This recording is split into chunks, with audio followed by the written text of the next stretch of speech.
Assalamualaikum warahmatullahi wabarakatuh. Perkenalkan, nama saya Anissa Jadatul Hikmah. Saya dari Fakultas Bisnis dan Informatika, jurusan Ilmu Komputer, angkatan 2021 dan kelas A dengan NIM 2153024946. Di sini saya akan menjelaskan sekaligus menjawab soal ujian akhir semester dengan mata kuliah metode forensik.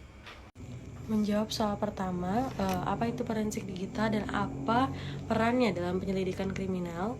Jadi forensik digital itu adalah aktivitas penyelidikan yang dilakukan untuk menemukan bukti digital yang akan memperkuat atau mengumpulkan bukti fisik dari suatu kasus, dan tujuan penggunaan forensik digital adalah mendukung atau bahkan menyangkal hipotesis di pengadilan pidana atau perdata. Dan forensik digital itu biasanya diperlukan karena data di perangkat digital biasanya tidak terkunci, diganti, disembunyikan, atau bahkan dihapus.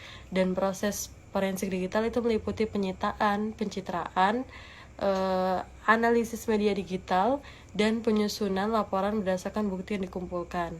Jadi forensik digital itu memiliki fungsi memecahkan masalah digital perusahaan ataupun organisasi, mempermudah investigasi digital, dan mitigasi risiko IT. Menjawab pertanyaan yang kedua adalah jelaskan 5 tahapan utama dalam proses digital forensik.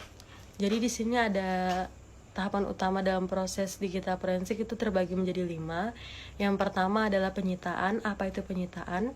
Penyitaan adalah pengambilan media digital untuk memastikan keamanan dan keutuhan data. Yang kedua adalah akuisisi. Akuisisi adalah pembuatan duplikat media digital untuk menjamin keamanan dan keutuhan data. Dan yang ketiga adalah analisis. Apa itu analisis? Analisis di sini digunakan untuk mengidentifikasi bukti yang terkait dengan kasus kriminal. Yang keempat adalah pelaporan, yaitu pembuatan laporan yang rinci dan akurat tentang hasil analisis. Dan yang kelima adalah preservation, adalah penyimpanan data untuk memastikan keamanan dan keutuhan data. Pertanyaan yang ketiga adalah bagaimana prinsip-prinsip lacak balak diterapkan dalam konteks digital forensik dan mengapa penting untuk memperhatikan prinsip ini.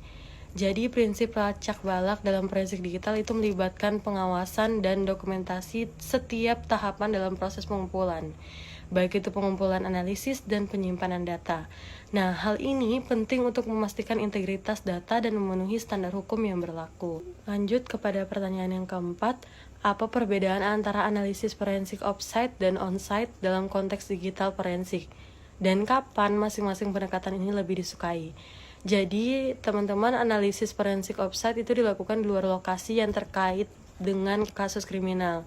Biasanya di laboratorium forensik. Nah, analisis on-site itu dilakukan di lokasi yang terkait dengan kasus kriminal.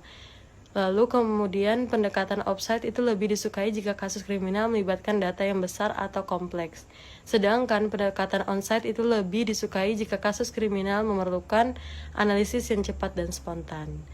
Dan yang terakhir adalah soal yang kelima, menjelaskan peran dan tantangan yang dihadapi oleh seorang ahli forensik digital dalam menyelidiki kasus kejahatan cyber seperti serangan, malware, atau pencurian data. Nah, menjawab pertanyaan yang terakhir tadi, seorang ahli forensik digital itu berperan sebagai penyidik yang mengumpulkan, menganalisis, dan menginterpretasikan data digital terkait dengan kasus kejahatan cyber. Nah, tantangan yang dihadapi oleh ahli forensik digital itu termasuk menghadapi teknologi yang canggih dan sulit dipahami, serta menghadapi tekanan waktu yang tinggi untuk mengidentifikasi dan mengatasi serangan cyber sebelum kerusakan lebih lanjut terjadi. Berikut tadi jawaban dari ujian akhir semester saya. Mohon maaf jika ada kesalahan. Wabillahi taufiq wal hidayah. Wassalamualaikum warahmatullahi wabarakatuh.